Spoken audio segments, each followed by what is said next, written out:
आज का जो लेक्चर है वो हमारा कंबाइंड स्टडी है वात पित्त और कफ दोष की। एक टेबुलर फॉर्म में पढ़ेंगे। पिछले 3 लेक्चर में हमने वात पित्त और कफ दोष को कवर कर चुके हैं। आज के लेक्चर में हम अप्रोक्सीमेटली आज का जो लेक्चर होगा उससे 95% आपका अष्टांग हृदय जो है जिसके अंदर जो दोष के बारे में बता रखा है वो कवर हो जाएगा। तो उम्मीद करता हूँ जो पिछले लेक्चर हैं वो आप लोगों ने अच्छे से पढ़े होंगे और उसे याद कर लिया होगा। So let's go to our next topic. तो स्टार्ट करते हैं। जैसे मैंने बोला था हम टेबुलर फॉर्म में स्टडी करेंगे। तो 3 शारीरिक दोष कितने हैं? 3, वात पित्त और कफ। वात पित्त, सबसे पहले बात करते हैं महाभूत की। वात जिस महाभूत से बना हुआ है वो है ऊपर के 2 यानी आकाश और वायु। ठीक है, महाभूत भी सीरीज में याद रखते हैं, आकाश, वायु, अग्नि, जल और पृथ्वी।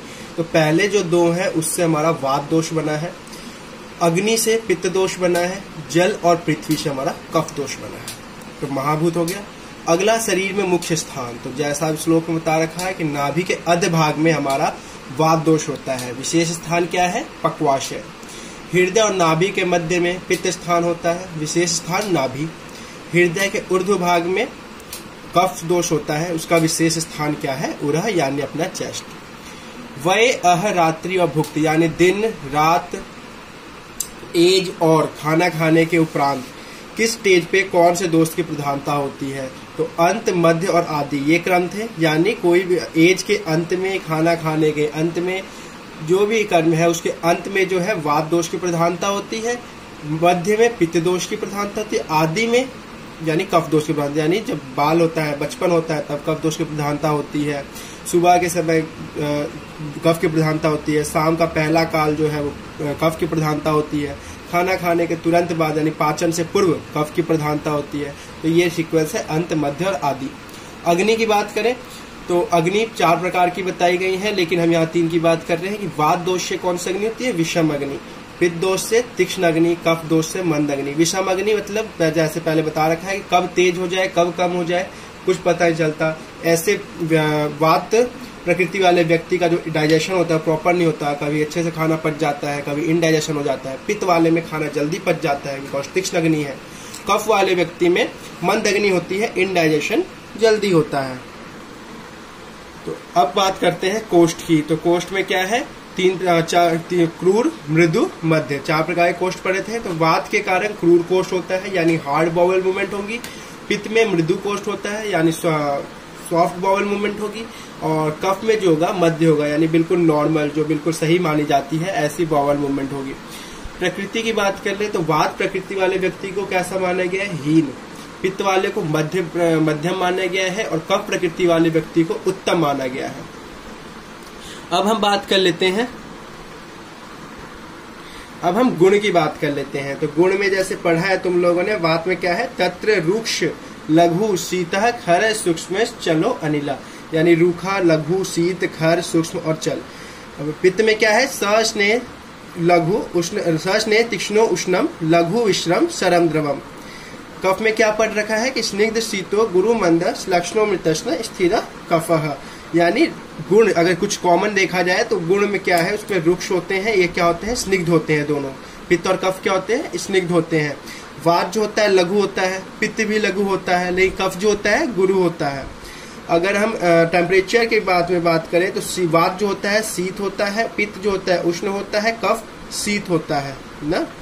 उसके बाद ये सूक्ष्म होता है, ये तीक्ष्ण होते हैं, ये मंद होते हैं, ये चल होता है, सर होता है, और ये स्थिर। जो कफ होता है वो स्थिर होता है, लेकिन वात और पित्त की दोनों ही क्या है? सर चल प्रॉपर्टी होती है, दोनों ही फ्लूइड इन नेचर होते हैं। अब सामान्य गुण की बात कर लें तो सामान्य गुण में वात में क्या है? उत्साह, एक्साइटेशन, उच्छ्वास, इंस्पायरेशन, निश्वास, एक्सपायरेशन, चेष्टा, ठीक है, कोई भी काम करने का प्रयत्न करना, वेग परिवर्तन, ठीक है, जितने प्रकार के जो हमारे वेग हैं उन सबको, उनका सबका कंट्रोल करना, परिवर्तन करना। सम्यक धातु, धातुओं की साम्यावस्था बनाए रखना।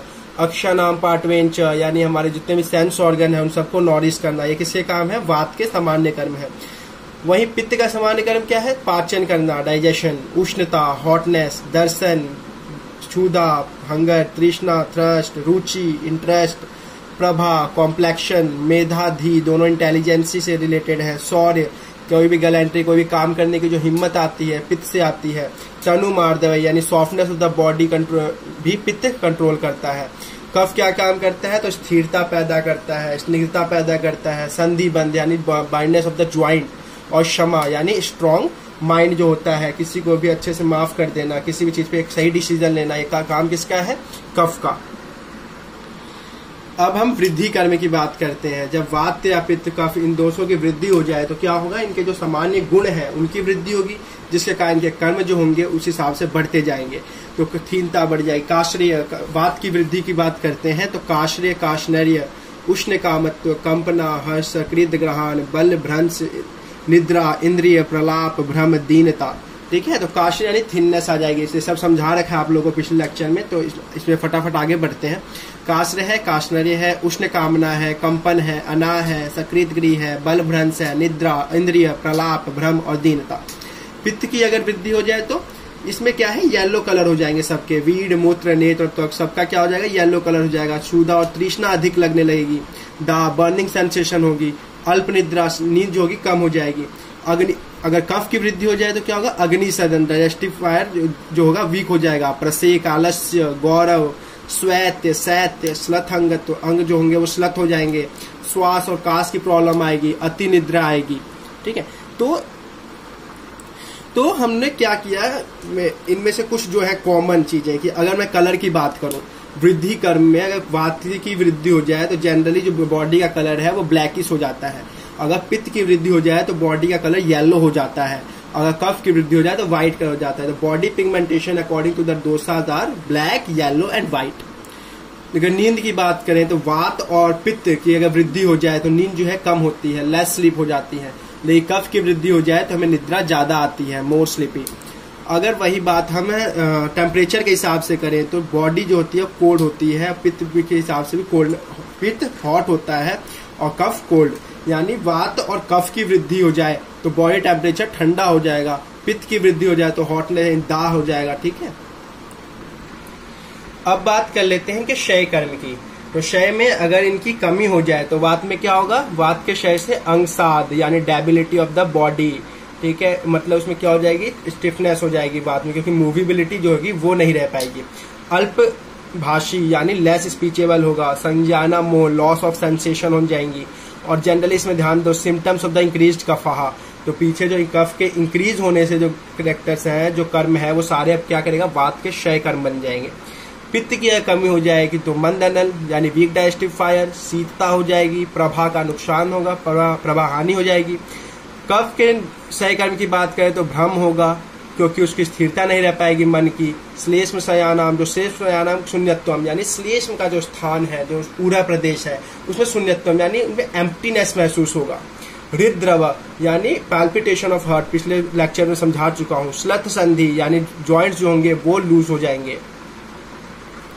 अब टाइप्स की बात करें तो वात, पित्त और कफ दोष तीनों ही पांच प्रकार के हैं ना।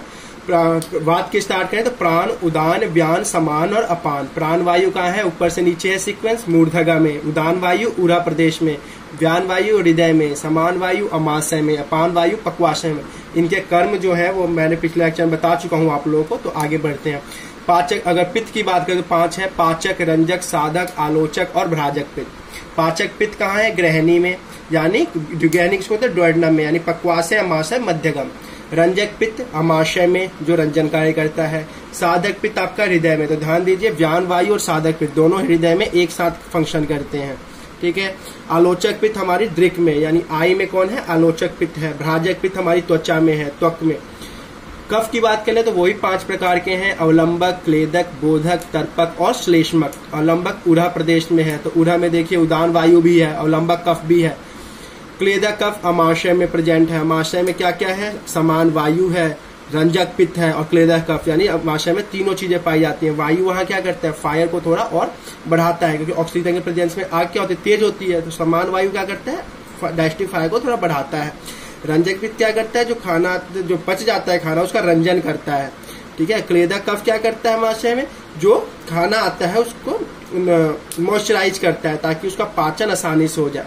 बोधक कफ हमारे रचना में होते हैं, जो रस का बोधन कराते हैं। तर्पक कफ हमारे सिर में होते हैं। श्लेष्मा कफ हमारी संधियों में होते हैं, जो वहां पे श्लेष्मा यानी वहां पे लुब्रिकेशन प्रोवाइड करते हैं। तो ये टाइप्स हो गए। आगे बढ़ते हैं। अब बात करते हैं, ये तो जो अभी तक बात की वो हम पहले पढ़ चुके हैं, जस्ट एक कोरिलेट किया था एक दूसरे के साथ। अब बात करते हैं आश्रय। आश्रय आश्रयी भाव एक होता है। आश्रय में दे रखा है कि वात का जो आश्रय है वो अस्थि है, पित्त का जो आश्रय है वो स्वेद और रक्त है, कफ का आश्रय जो है वो शेष धातु और मल है। ये आश्रय क्या है? आश्रय है जो चीज जिसके अंदर कोई चीज रहे, आश्रय उसे कहते हैं। और एक होता है आश्रयी, मतलब जो उसमें स्थान प्राप्त करे। अगर मैं अपने घर में रहता हूँ तो मेरा घर जो है मेरे लिए क्या है? आश्रय है, मेरे रहने का स्थान है। और मैं घर में रहता हूँ यानी मैं वहां के लिए क्या हूँ? आश्रयी है। कोई बाहर से बंदा इंडिया में आता है तो इंडिया उसके लिए एक आश्रय है, लेकिन वो क्या है? यहाँ पे स्थान उसको मिला है यानी आश्रय है। तो जो चीज जिस चीज के अंदर रहेगी वो आश्रय है, और ठीक है, और जो चीज रहने वाली है उसको आश्रय नाम दिया गया है, आश्रयी नाम दिया गया है। तो आश्रय आश्रयी भाव क्या है ये पढ़ते हैं। तो आश्रय आश्रयी भाव में हमारे 11 चैप्टर में दे रखा है कि तत्र अस्थिनि स्थितो वायु पित्तम तु स्वेद रक्तयो श्लेष्मा शेषेतु तेनैषाम् आश्रय आश्रयी नाम मिथा यदि कस्य तदन्यस्य वर्धन शपन औषधम अस्थि मारुत्यो नैवं प्रायो वृद्धि तर्पणा श्लेष्मना अनुगता तस्मात् संशयस्तद्वि पर्ययात् वायुना अनुगता सम्माच वृद्धि से समुद्भवान् विकारान् साध्य शीघ्रम क्रमालंघन ब्रीहनई वायुरन्यत्यजांस्तु तैरेवात् क्रम योजितई। अब इसको एक्सप्लेन करते हैं। क्या है? कह रहा है कि तत्र अस्थिनि स्थितो वायु। तत्र वह अस्थिनि यानी अस्थि के अंदर स्थित है कौन? वायु। यानी वायु जो है वो अस्थि के अंदर स्थित है। तो यहाँ पे आश्रय कौन है? आश्रय अस्थि है, क्योंकि अस्थि के अंदर रह रहे हैं। तो आश्रय क्या हुआ? अस्थि। आश्रयी कौन हुआ? कौन रह रहा है अस्थि के अंदर? वायु। तो वायु जो है आश्रय। तो ये आश्रय आश्रयी भाव। वायु का आश्रय क्या है? अस्थि। वैसे ही है पित्तम तु स्वेद रक्तयो, यानी पित्त का जो आश्रय है वो है स्वेद और रक्त। श्लेष्मा शेषेतु तेनैषाम् आश्रय आश्रयी नाम मिथा। श्लेष्मा शेषेषु यानी श्लेष्मा जो है बाकी जो बच गए धातु या मल, यानी कौन कौन से अब धातु बच गए भाई? तो रक्त आ गया ना, तो कौन कौन से 7 धातु हैं? रस रक्त मांस में तो रक्त हटा दो, रस मांस मेद अस्थि मज्जा शुक्र, इनमें क्या हो गया? हमारा कफ दोष हो गया, इसका आश्रय है। ठीक है, तो क्लियर हुआ। बाकी जो 2 मल और बच गए वो उसमें क्या है? किसका स्थान है? वो कफ का स्थान है। उसके बाद क्या क्या है? तेनैषाम् आश्रय आश्रयी नाम मिथा। इन्हीं को आपस में जो म्यूचुअल रिलेशनशिप है उसको बोलते हैं आश्रय आश्रयी भाव। क्लियर है? उसके बाद कह रहे हैं यदि कस्य तदन्यस्य वर्धन सपन औषधम। ठीक है, यदि कस्य तदन्यस्य वर्धन सपन औषधम। तो क्लियर बात कही गई, यदि पित्त और कफ इंक्रीज करता है तो आश्रय जो है वो भी इंक्रीज करेगा। मतलब मान लो मैं अपने घर में रहता हूँ, तो अगर मेरी तरक्की होती है, मैं ज्यादा पैसे कमाता हूँ, तो मेरे घर की भी तरक्की होगी, मेरी फैमिली की भी तरक्की होगी। उसी हिसाब से जब आश्रय की वृद्धि होती है तो आश्रय की वृद्धि होती है, जब आश्रय की वृद्धि होती है तो आश्रय की भी वृद्धि होती है। वहीं अपोजिट, अगर आश्रय का क्षय हो जाए तो आश्रय का भी क्षय हो जाता है। तो इसका मतलब यही है कि अगर पित्त और कफ की वृद्धि होती है तो जो उनका आश्रय है, यानी पित्त की अगर मान लो वृद्धि है तो स्वेद और रक्त की भी वृद्धि होगी, परंतु अगर पित्त का क्षय हो जाए तो स्वेद और रक्त का भी क्षय होगा। उसके बाद क्या कह रखा है कि अस्थि मारुत योर नैवम, यानी अस्थि और मारुत, मारुत यहाँ वायु के लिए कहा गया था, यानी अस्थि और वायु के रिलेशन में ऐसा नहीं है। क्यों? क्योंकि अस्थि और वायु के रिलेशन में ऐसा क्यों नहीं है? क्योंकि जब अस्थि वायु बढ़ेगी, वायु की वृद्धि होगी तो अस्थि जो होगा वो कम होगा, और वायु का क्षय होगा तो अस्थि की वृद्धि होगी। ये रिलेशन है। उसका दे रखा है प्रायो वृद्धि तर्पणात्। अगला क्या है कि प्रायो वृद्धि तर्पणात् श्लेष्मना अनुगता तस्मात्। यहां तक को एक साथ पढ़ेंगे। मतलब क्या है? प्रायो वृद्धि तर्पणात्। सबसे पहले जो वृद्धि होती है वो तर्पण क्रिया द्वारा होती है, यानी नॉरिशमेंट से होती है, और नॉरिशमेंट से जो है कफ, श्लेष्मना अनुगता, यानी वो कफ से रिलेटेड है। संशयस्त्वी पर्यात, लेकिन जो क्षय होता है वो इसके विपरीत है, यानी क्षय किसी चीज का कब होगा? जब उसको न्यूट्रिशन प्रोवाइड नहीं होगी, और इससे जो है वायु रिलेटेड है, यानी वायु की वृद्धि होगी। फिर क्या रखा है? ठीक है, तो क्या करेगा, जब पित्त और कफ इंक्रीज होंगे तो क्या होगा, हमारा आश्रय वो भी इंक्रीज होगा, ठीक है। लेकिन जब पित्त और कफ डिक्रीज होंगे तो आश्रय भी डिक्रीज होगा। लेकिन इन द केस ऑफ वात क्या हो जाता है, अगर वात इंक्रीज होगा तो अस्थि डिक्रीज होगी, अगर वात डिक्रीज होगा तो अस्थि क्या होगी, इंक्रीज होगी। क्लियर है। अगला है कि जो वृद्धि है वो हमेशा क्यों होता है, तो तर्पण के कारण होता है। तर्पण मतलब एक्सेस न्यूट्रिशन के कारण होता है, और it is followed by the increase of kapha. यानी अगर वृद्धि हो रही है, तर्पण प्रोसेस जो है, यानी कफ भी इंक्रीज होगा। इसके बाद क्या देखा है कि शन से यष्ट द्वीप पर्यायात वायु ना अनुगता सम्माच। मतलब क्या कह रखा है कि वायु के लिए विपरीत है। मतलब अगर जब क्षय होता है तो kshaya is due to less nutrition, क्षय जो है लेस न्यूट्रिशन के कारण होगा, which is followed by the increase in vata. मतलब अगर कोई सी चीज की वृद्धि होती है तो वो क्या होगा, तर्पण के कारण होगा और उससे कफ की वृद्धि होगी। लेकिन वात की वृद्धि कब होगी, जब न्यूट्रिशन कम होगा, यानी जब उसका क्षय होगा। अब बोल रखा है वृद्धि क्षय समुद्र भवान। वृद्धि क्षय, सबसे पहले सीक्वेंस क्या है, वृद्धि है फिर क्षय है। समुद्र भवान विकारान साध्य छिग्रम क्रमालंघन ब्रीह। नहीं, यानी अगर वृद्धि से रिलेटेड कोई डिजीज है, द डिजीज ड्यू टू वृद्धि ऑफ दोष एंड धातु। अगर दोष और धातु की वृद्धि की वजह से कोई बीमारी है तो उसका इलाज किससे करेंगे, तो क्रमालंघन ब्रीह। यानी कौन सा क्रम है, लंघन और ब्रीह। यानी वृद्धि होगी तो लंघन करेंगे।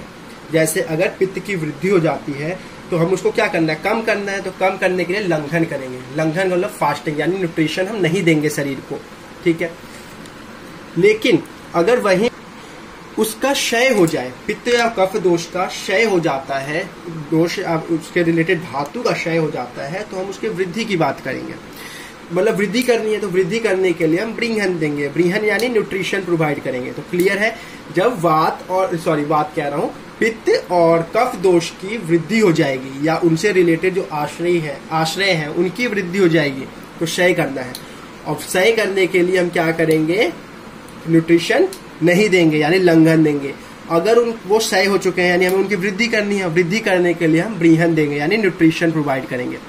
But in the case of वाता, वात के केस में मैंने क्या कहा, उल्टा हो जाता है। तो वात के केस में अगर वात की कमी हो जाती है, वात की कमी हो जाएगी तो लंघन करेंगे, और वात की वृद्धि हो जाएगी तो ब्रिंघन करेंगे। इन द केस ऑफ वात ट्रीटमेंट ऑर्डर रिवर्स। मतलब अगर देखा ऐसा कि उसको समझने के लिए प्रैक्टिकल डे में भी इस्तेमाल करो। वात की वृद्धि हो जाती है, वात का मतलब तोद। जब वात की वृद्धि हो जाती है तो शरीर में पेन बढ़ जाता है, पेन बढ़ जाता है ना।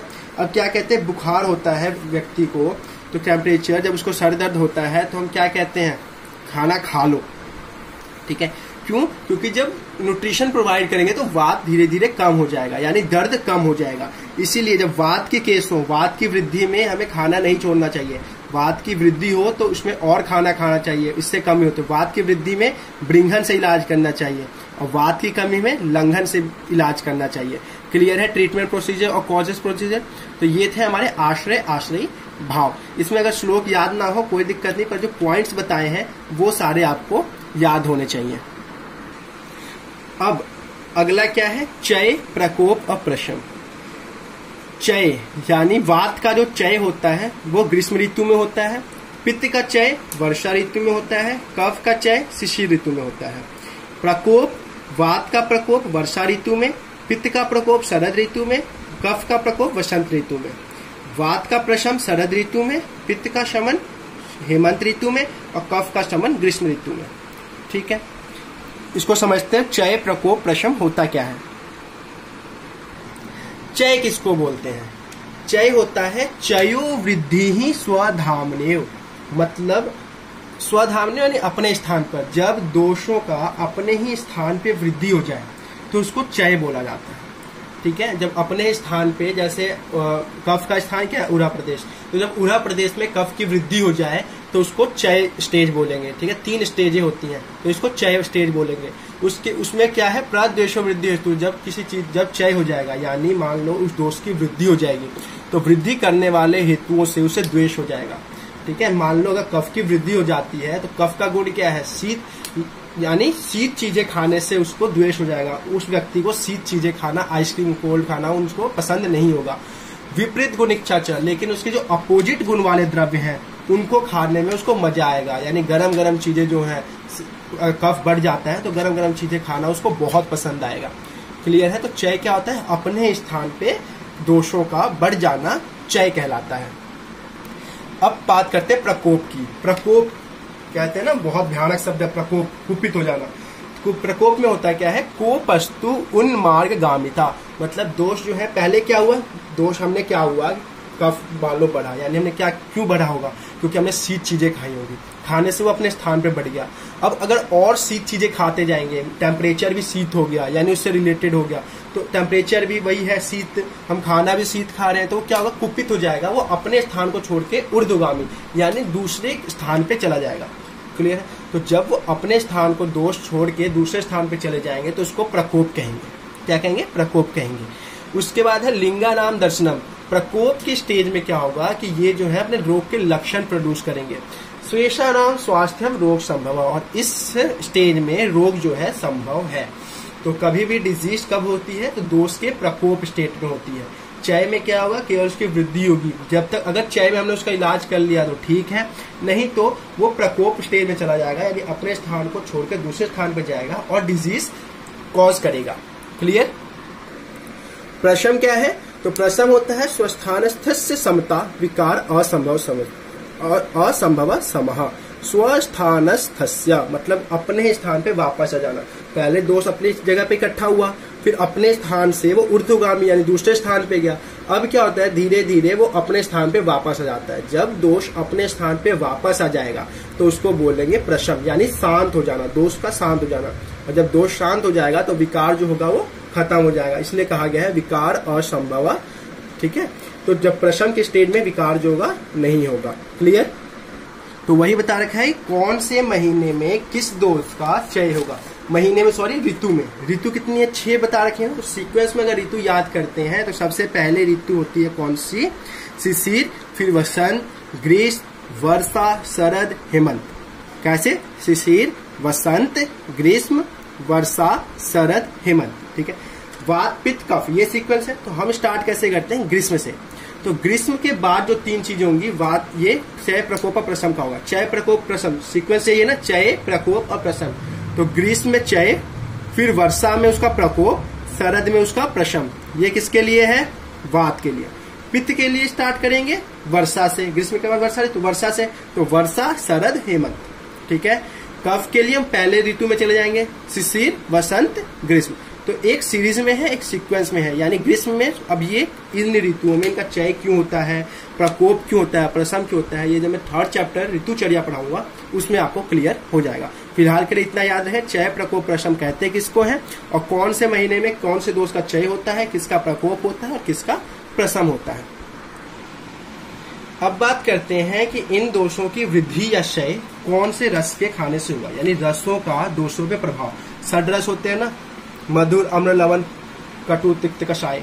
तो 6 रस होते हैं। इन रसों का दोषों पे क्या प्रभाव पड़ता है ये पढ़ना है। ठीक है? जैसा कि हमारे अष्टांग हृदय पहले चैप्टर में और 15 श्लोक दे रखा है कि तत्राद्या मारुतम घनंती त्रयस्तिक्तादया कफम कसाय तिक्त मधुराहा पित्तमन्येत कुर्वते। तत्राद्या यानी 3, मारुतम घनंती, मारुत यानी वायु। तो पहले 3 जो रस हैं वो वायु का घनन करते हैं, यानी उसका सामक होते हैं, यानी वायु को कम करते हैं। कौन से? पहले 3, वायु यानी वा। ठीक है? तो पहले 3 कौन कौन से? मधुर, अम्ल और लवण।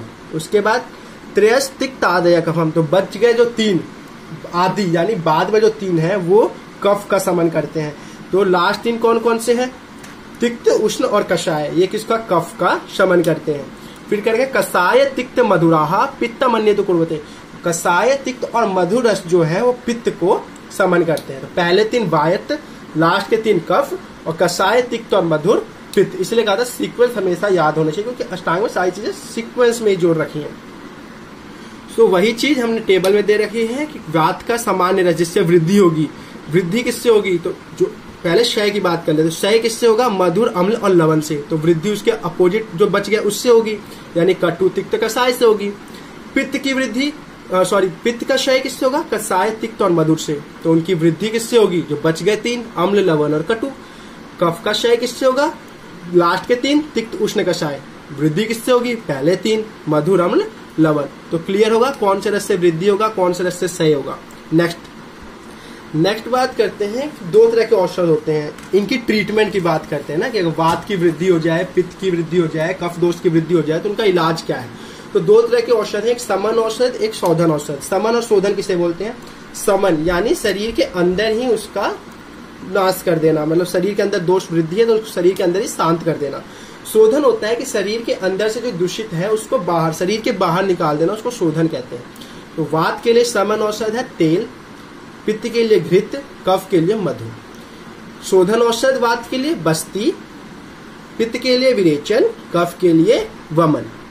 इसके लिए भी अष्टांग हृदय में श्लोक दे रखा है, शरीर जानाम दोषानाम, यानी शरीर के जो दोष हैं क्रमेण परम औषधन, क्रम में यानी उसी सीक्वेंस में औषध बताई गई हैं। बस्ती विरेको वमनम, बस्ती विरेचन वमन यानी ये शोधन औषध हो गए।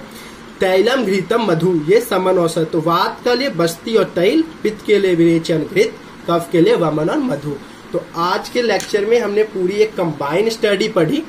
क्लियर, कंबाइन स्टडी में हमने पूरे वात पित्त कफ 95% पूरे शारीरिक दोष को जो अष्टांग हृदय में दे रखे हमने कवर कर लिया है।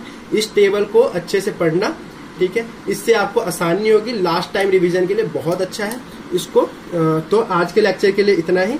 कल का जो लेक्चर होगा वो हमारे धातुओं पर बेस्ड होगा। Okay, thank you.